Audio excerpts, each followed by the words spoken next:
Leo walks through a crowded market. He hears a specific laugh behind him. His body freezes instantly, but he does not turn around to look.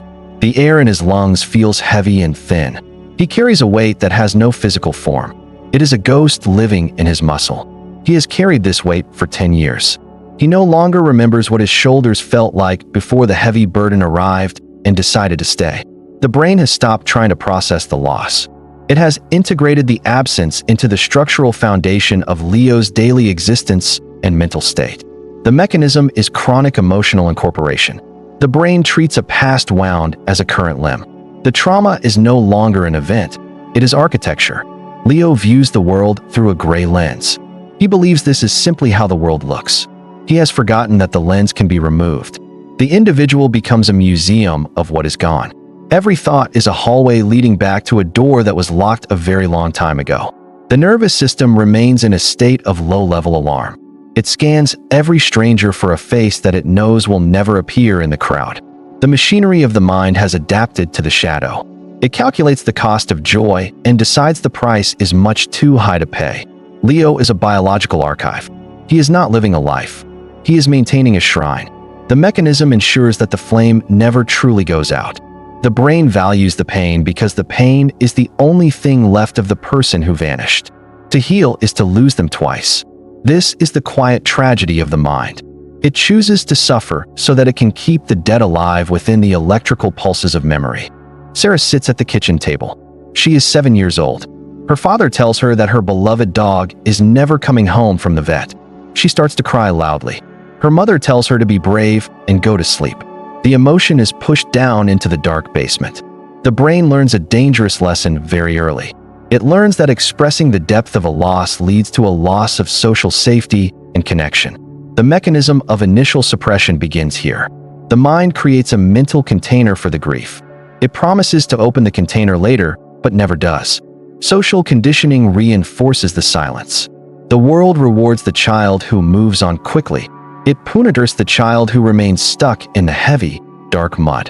The individual begins to build a wall around the hollow space. They use sarcasm, busy schedules, or coldness to guard the secret, unhealed wound in their heart. By age 15, Sarah feels a strange numbness. She does not realize that the numbness is actually the container leaking into her entire nervous system and soul. The brain adapts to the pressure. It treats the unresolved grief like a background noise that it must constantly work to drown out with more loud noise. The neural pathways for sadness are bypassed by pathways of distraction. The mind becomes a master of looking away from the center of its own pain. Every new loss is added to the old pile. The container grows larger and more unstable. The brain requires more energy to keep the lid held down. The machinery is now a permanent part of the personality. Sarah is known as the strong one. This title is a mask for a deep, silent rot. The individual loses the ability to feel light. They are anchored to a moment in the past that the brain has refused to fully map or understand. The foundation of the identity is now built on a secret. The person is a building with a hidden floor that no one is allowed to visit. Grief has become a silent partner in every decision. It dictates who Sarah loves, who she trusts, and how far she is willing to go alone. If this is already making sense to you, it means you're starting to notice patterns most people never see. Subscribe, and let's keep exploring how the mind really works. Now, this is where things start to get uncomfortable. Mark attends a wedding for a close friend. The music is loud and the guests are laughing. He feels a sudden, sharp wave of anger. He does not know why he is angry. He snaps at a waiter for a small mistake. His brain is reacting to a hidden trigger. The machinery of the mind has linked joy with the threat of sudden loss. To feel happy is to risk the pain of the old wound. The mechanism is called affective displacement. The brain redirects the pressure of the hidden grief into a more socially acceptable emotion like cold, hard anger. Mark is not aware of the connection. His conscious mind creates a logical reason for his frustration. It blames the noise or the slow, bad service. The awareness lags behind the execution of the defense. By the time Mark feels the anger, the brain has already blocked the path to the sadness. The individual becomes a slave to these invisible tripwires. They walk through life trying to avoid feelings they cannot even name or describe to themselves. The nervous system is stuck in a loop of protection. It treats every moment of connection as a potential site for a future and devastating emotional crash. The brain automates the withdrawal. Mark finds himself leaving the party early. He tells himself he is tired, but his mind is simply seeking safety. The personality becomes rigid and predictable. The individual avoids spontaneity because it is too hard to control the leaks from the heavy, dark container. The machinery operates with a cold efficiency. It manages the internal budget of emotion to ensure the individual never hits a level of total, raw vulnerability. The self is a ship with a hole in the hull. The pumps are always running. The sailor thinks the sound of the pumps is just the wind. The brain maintains unresolved grief because it serves as a protective barrier. A heart that is already broken cannot be surprised by a new and sudden fracture. There is a hidden payoff in the sadness. It acts as a permanent connection to the person or the thing that was lost in the distant, dark past. The individual fears that letting go of the pain means letting go of the memory. The brain treats the suffering as a form of deep, loyal devotion. The mechanism provides a sense of predictable identity. The individual knows who they are when they are sad. Joy is a terrifying and very unknown country. The payoff is also a social shield. The mourner identity allows the individual to avoid the risks of deep intimacy and the demands of true, open vulnerability. If you've noticed this pattern in your own life, describe the moment it became clear. Someone reading may recognize themselves. In this heavy, quiet space, the machinery keeps the ego safe from the chaos of the present. By living in the past, the brain avoids the terrifying responsibility of building a new future. The nervous system prefers the familiar ache over the empty silence of healing. The mind is addicted to the chemical cocktail of its own long-term sorrow. The brain calculates that the energy required to heal is greater than the energy required to endure. It chooses the slow rot over the sudden, sharp surgery. The individual feels a sense of moral superiority in their lingering grief. They believe their inability to move on is proof of a deeper, more sensitive soul. The machinery is reinforced by the comfort of the routine. The rituals of mourning become the walls of a house that the individual never has to leave. The brain values the scar more than the skin. The scar is a record of survival. The skin is just an invitation for the world to strike again. The payoff is a life without surprises. When you expect the worst, the brain is never caught off guard by the cruelty of the passing, changing time. The mind maintains the ghost because the ghost is the only friend that never leaves. The machinery turns the haunting into a very stable and quiet home. Elena refuses to buy new furniture for her apartment. She keeps the worn chair that belonged to her mother, even though the springs are completely broken. She tells her friends she is just being frugal. In reality, her brain has fused her mother's absence with her own sense of self and daily worth. The mechanism is called ego grief fusion. The individual stops experiencing the loss as a temporary event and begins to define themselves as a permanent victim. Elena no longer remembers a version of herself that was not defined by this specific void. The empty space has become her most recognizable and defining feature. The brain solidifies the role through repetitive narrative. Every story Elena tells about her life eventually curves back to the gravity of the original, unhealed trauma. The individual seeks out others who validate the broken identity. They avoid people who represent health, growth, or the possibility of moving into a new light. The nervous system adapts to the weight. It treats the heaviness as a baseline. To feel light would feel like losing a limb or a vital organ. Identity becomes a fortress built of old memories. The individual guards the walls with a fierce intensity, fearing that happiness would be a betrayal of the dead. The brain deletes any data that suggests the self is capable of total renewal. It prefers the safety of the known shadow over the risk of the sun. The role of the survivor becomes a social currency. It provides a reason for failure and a shield against the high expectations of the demanding, modern world. The machinery has turned a wound into a monument. The woman is gone, and only the living memory of the loss remains to walk and to speak. The individual believes they are being deep and authentic. They do not see that they are actually being piloted by a mechanism of ancient, frozen fear. The identity is a suit of armor that is 3 sizes too small. It protects the heart, but it also makes it impossible for the person to breathe. The brain has successfully convinced the self that the pain is the soul. To stop grieving would be to commit a kind of psychological and total suicide. David looks at his young son playing in the grass. Instead of feeling joy, his mind immediately calculates the many ways the boy could be taken away. The beauty of the moment is poisoned by the expectation of tragedy. The brain filters every sunset through the memory of a very long and dark night. The individual no longer sees the world as a place of opportunity. They see a minefield where every step is a gamble they are destined to lose. The mechanism is called anticipatory mourning. The brain attempts to prevent future pain by living in a state of constant, low-level grief for the living present. David stays distant from his friends. He believes he is being realistic.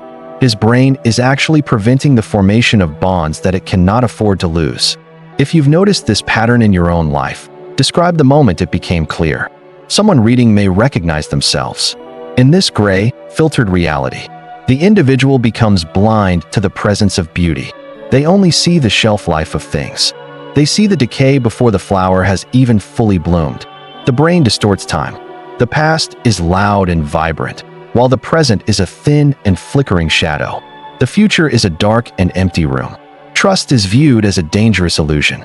The mind treats every smile as a lie that the world tells before it inevitably reveals its cruel and true face. The machinery creates a self-fulfilling prophecy.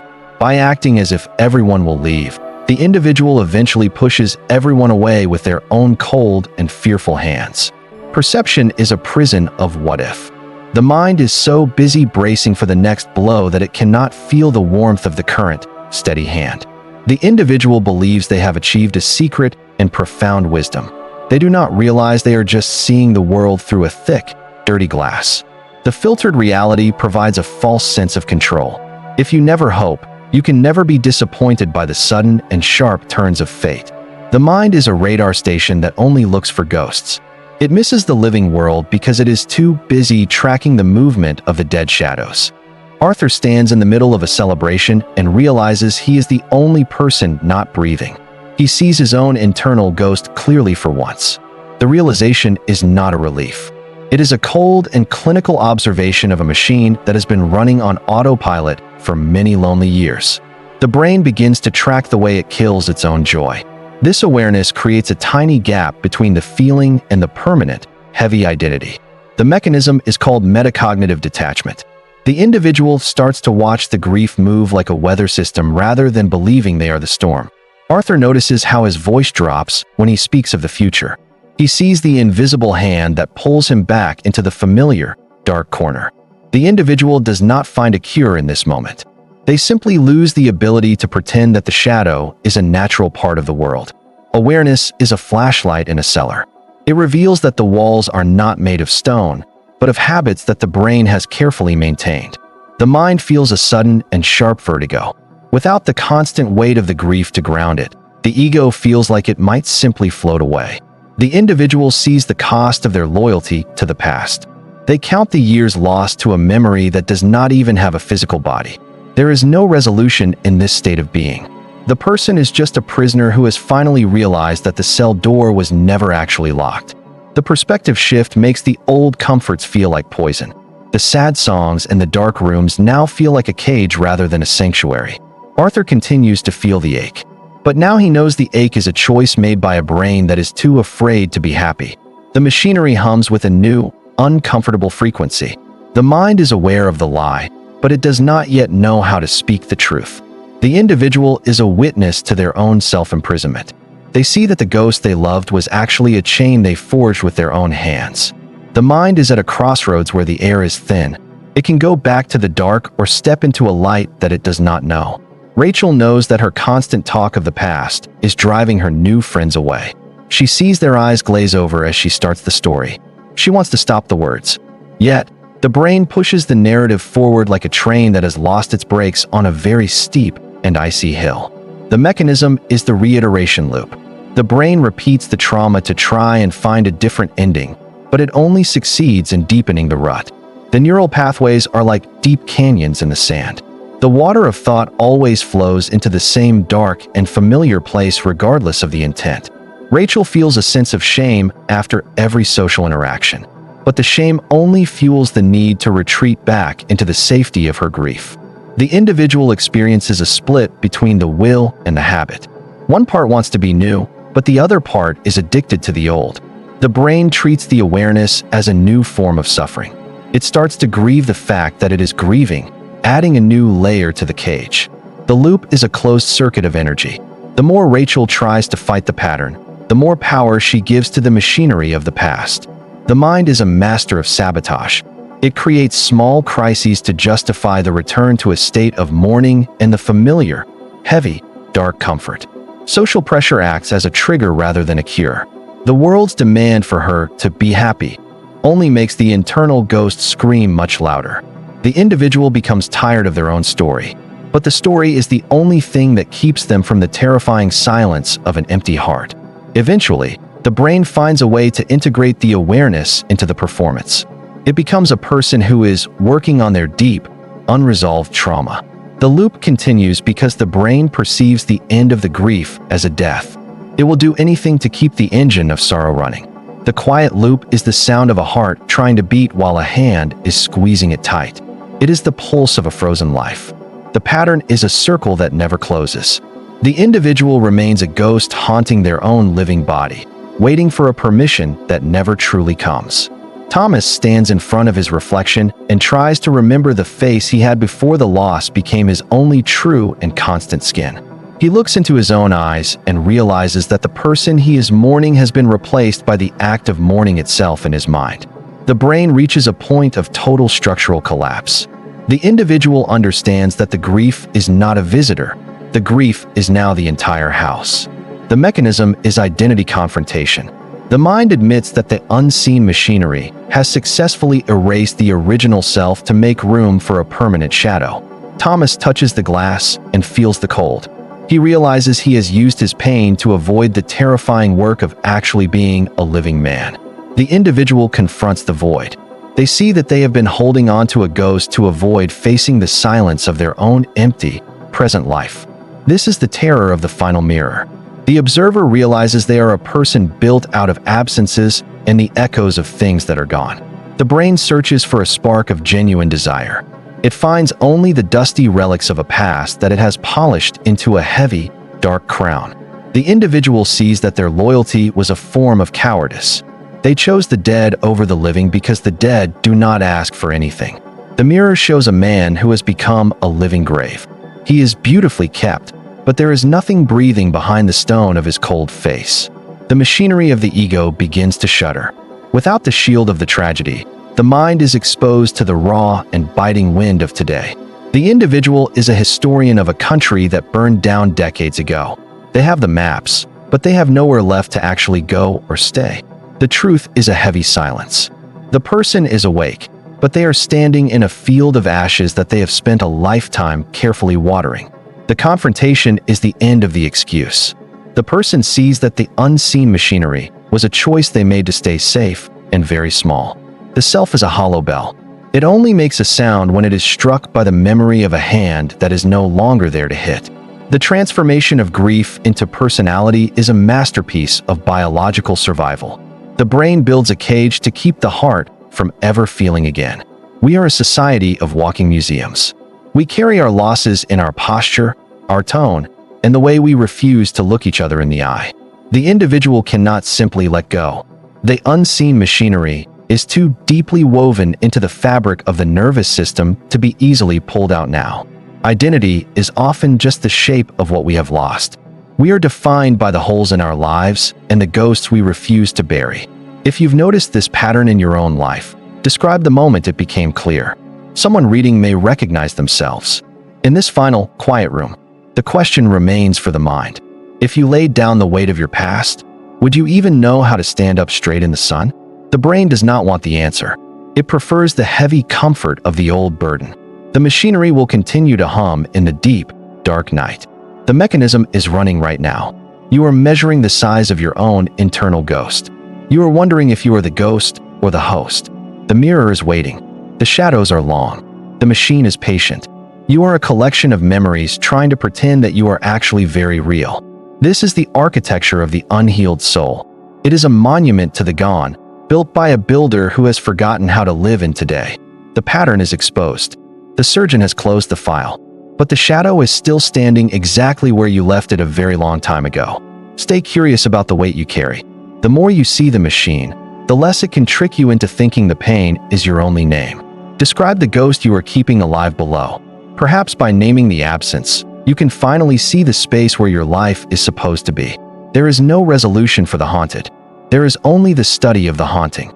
We are the observers of a world that is made of echoes.